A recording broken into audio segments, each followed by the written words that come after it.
Procrastination isn't laziness. If it were, you wouldn't feel this exhausted by doing nothing. Procrastination is avoidance, and the thing you're avoiding isn't the task.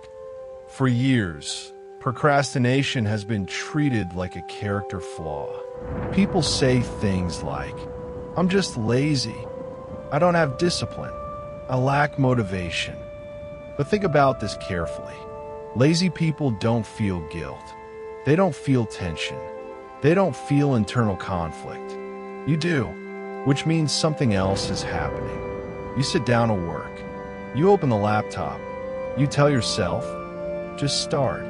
And suddenly, you feel heavy, restless, uncomfortable.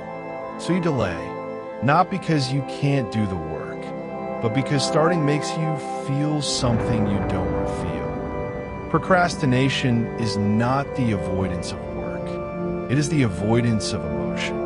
Specifically, discomfort, uncertainty, self-judgment, the possibility of failure. When you procrastinate, your brain is making a trade. It chooses short-term emotional relief over long-term progress. Scrolling feels easier than starting. Planning feels safer than doing. Watching videos feels productive without risk. And the relief is immediate. That's why procrastination works, at least temporarily. Here's something most people never notice. When you procrastinate, you're not always avoiding the task. You're avoiding what the task might say about you. If you start and fail, you confirm a fear.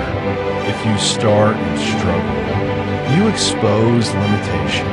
If you start and succeed, you raise expectations and pressure. So your mind offers a compromise.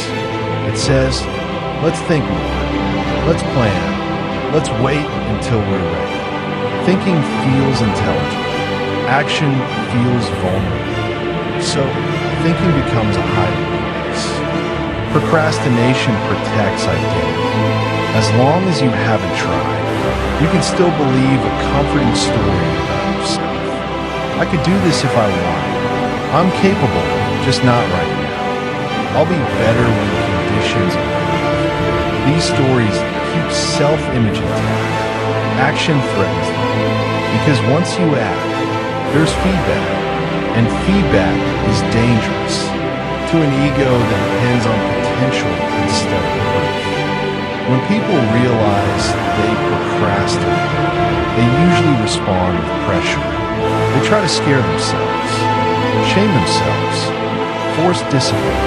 But pressure increases emotional threat. And the more threatened you feel, the more your brain resists. This is why deadlines create panic productivity, but never consistency. You move only when pain outweighs fear. That's not control. That's survival. If procrastination is avoidance, then the solution isn't motivation. It's emotional tolerance. You don't need to feel ready. You need to feel willing to feel uncomfortable.